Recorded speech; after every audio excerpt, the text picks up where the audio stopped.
सरस्वती नमः। कक्षा 12 के समस्त छात्र गीत 3 के अंतर्गत आपका जो शेष भाग रह गया था उसका आप लोग अध्ययन करेंगे। अनिवार्य जितनी भी पंक्तियां हैं ये आपके लिए बहुत अनिवार्य भी हैं, केवल परीक्षा उपयोगी ही नहीं जीवन उपयोगी भी हैं आप लोगों के लिए। तो देखिएगा, आप लोग इसको अच्छे से पढ़ेंगे। इसमें महादेवी वर्मा जी बदली के माध्यम से अपने जीवन की व्याख्या करती हुई कहती हैं। क्या कहती हैं देखिए। मैं क्षितिज भ्रकुटी पर चिर धूमिल, चिंता का भार बनी अविरल, रज कण पर जल कण हो बरसी, नवजीवन अंकुर बन निकली, मैं नीर भरी दुख की बदली, मैं नीर भरी दुख की बदली। तो अब देखिए, महादेवी वर्मा जी अपने जीवन बदली के माध्यम से अपने जीवन की जो व्याख्या करती हुई, एक तरफ बदली में अर्थ लगेगा पहला अर्थ, फिर दोबारा आपका आरोप है अपने महादेवी जी के जीवन का। तो ध्यानपूर्वक समझेंगे और प्रत्येक लाइन को।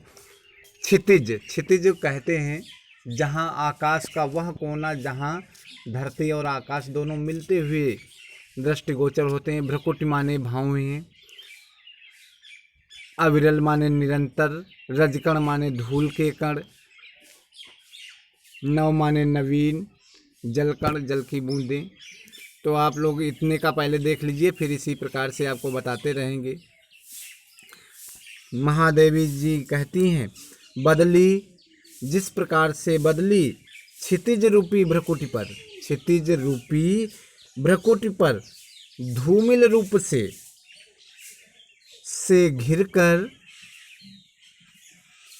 जल के भार से अवनत होकर, जल के भार से अवनत होकर, झुककर, अवनत माने झुककर, धूल कणों पर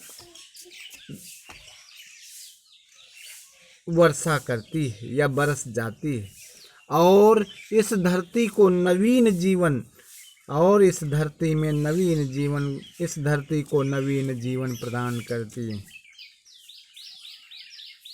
और उसके द्वारा बरसाए गए जल के कारण धरती में पड़े हुए बीजों से अंकुर फूट पड़ते हैं। जीवन के नवीन अंकुर जब आकाश के द्वारा, जब बदली के द्वारा जल की बूंदें पृथ्वी पर बरसती हैं, तो जितने भी इसमें बीज तत्व हैं सब जल के द्वारा अंकुरित हो जाते हैं, जिससे पृथ्वी को एक नवीन जीवन मिलता है। फिर अपने रूप में देखिएगा अब आगे, महादेवी वर्मा जी अपने आप को जीवन के रूप में, इसका अर्थ है, मैं क्षितिज रूपी, मेरी क्षितिज रूपी भ्रकुटी पर चिंता सदैव विद्यमान रहती है। मेरी क्षितिज रूपी भ्रकुटी पर चिंता सदैव विद्यमान रहती है, और उस चिंता के कारण मेरी आंखें सर्वदा बरसती ही रहती हैं। अर्थात उस चिंता से मेरी आंखें बरसने लगती हैं, और आँखों के बरसने से चिंता का भार हल्का हो जाता है। अर्थात जो कुछ भी दुख है, रोने से अर्थात वह पीड़ा कम हो जाती है, और मेरे अंदर नव जीवन का संचार होता है, और उसके द्वारा, और इसी तरह मैं भी अपने जीवन में निरंतर चिंता का भार लिए रहती हूँ, जो मेरी भावों के कोनों से वह चिंता व्यक्त हो जाती है। फिर से एक बार इतने का देख लीजिए। बदली क्षितिज रूपी भ्रकुट पर धूमिल रूप से घिरकर, जल के भार से झुककर, धूल के कणों पर बरस पड़ती, बरस जाती है और धरती को एक नवीन जीवन प्रदान करती है। उस बदली के द्वारा बरसाए गए जल के कारण धरती पर पड़े हुए अंकुर बीजों के अंकुर फूट पड़ते हैं। इसी तरह मैं भी सदैव जीवन में निरंतर मैं चिंता का भार लिए, नीचे वाली लाइन का है पहले, निरंतर अपने जीवन में मैं चिंता का भार लिए रहती हूँ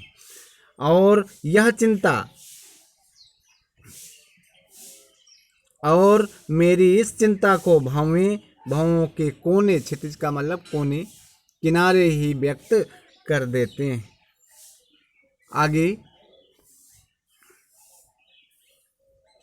मेरी क्षितिज रूपी भ्रकुटी पर चिंता सदैव विद्यमान रहती और उस चिंता के कारण मेरी आँखें बरसने लगती हैं। आँखों के बरसने से चिंता का भार हल्का हो जाता है और मुझे नवजीवन का संचार अर्थात नवजीवन का बीज अंकुरित हो उठता है। आगे,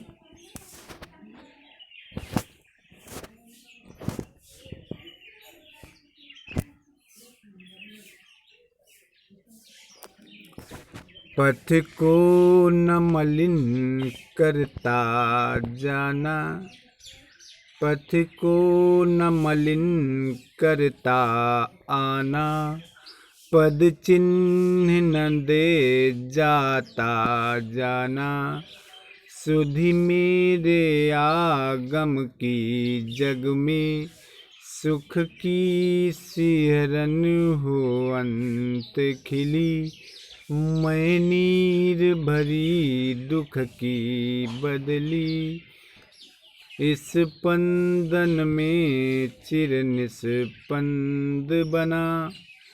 तो देखिए कितना अच्छा गीत है, जीवनोपयोगी भी है। आगे महादेवी वर्मा जी क्या कहती हैं, पथ को न मलिन करता जाना, बदली के आकाश में छा जाने से ना तो आकाश का मार्ग मलिन होता है और ना ही उसके मिटने पर कोई उसका पद चिन्ह ही शेष रह जाता है। फिर से, बदली के आकाश में छा जाने से ना तो आकाश का मार्ग ही मलिन होता है और ना ही उसके मिटने पर कोई भी पद चिन्ह ही शेष रह जाता है। और आगे कहती, सुधि मेरे आगम की जग में, और इस संसार में मेरे आगमन की स्मृति मात्र से यह संसार सिहरन, सुख की सिहरन हो अंत खिली। और इस कहने का भाव है, मेरे इस आगमन से, स्मृति मात्र से, मेरे इस जन्म मात्र, जब तक इस जीवन संसार में मैं रहूँगी तब तक यह संसार प्रसन्न हो उठता है। अर्थात मेरे आने से भी ना तो यह संसार मलिन हुआ और न मेरे चले जाने पर मेरा कोई पद चिन्ह ही शेष रह जाएगा। अर्थात फिर भी मेरे आने की स्मृति मात्र से संसार में सुख की सिहरन अर्थात कंपन सी उत्पन्न हो जाएगी। सिहरन माने कंपन होती है। फिर इतने का एक बार देख लीजिएगा अच्छे से। महादेवी वर्मा जी कहती हैं, बदली के आकाश में छा जाने से ना तो आकाश मार्ग मलिन होता है और ना ही उसके मिटने पर कोई भी पद चिन्ह ही शेष रह जाता है। उसके अर्थात कहने का भाव यह है, मेरे आने से भी ना तो यह संसार मलिन हुआ है और न चले जाने पर मेरा कोई पद चिन्ह ही शेष रह जाएगा। फिर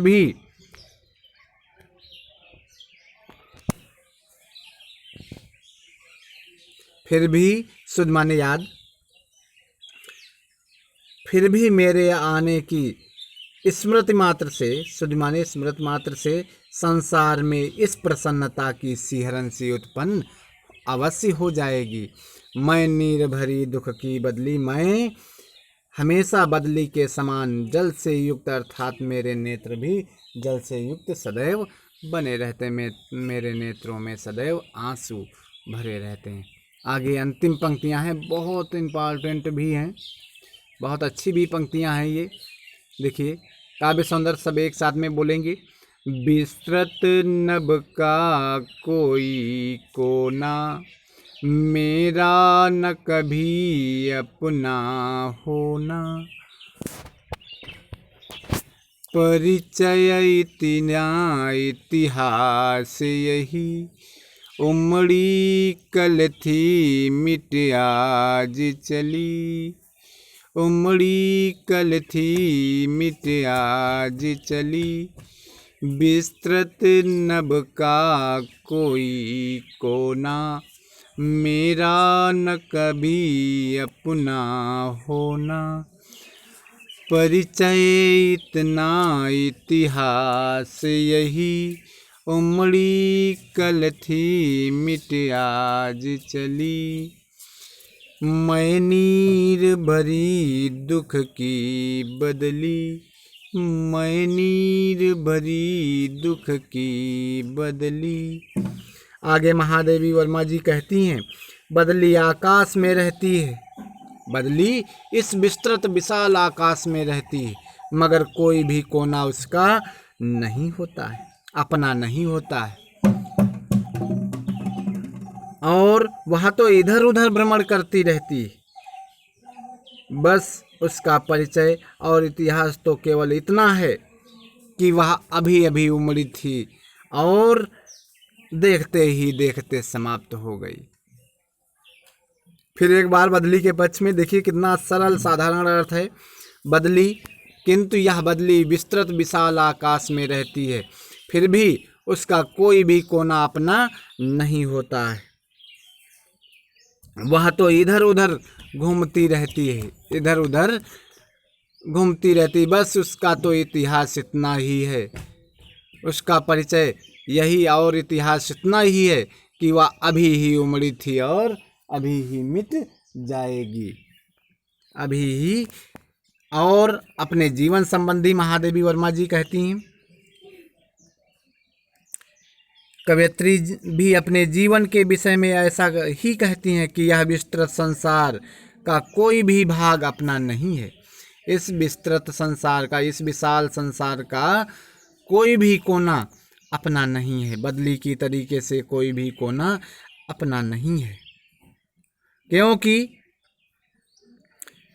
मेरा तो परिचय और इतिहास केवल इतना ही है, मेरा परिचय और इतिहास इतना ही है कि मैं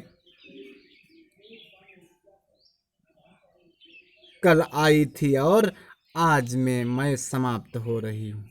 आज जा रही हूँ, कल आई थी मैं आज जा रही हूँ।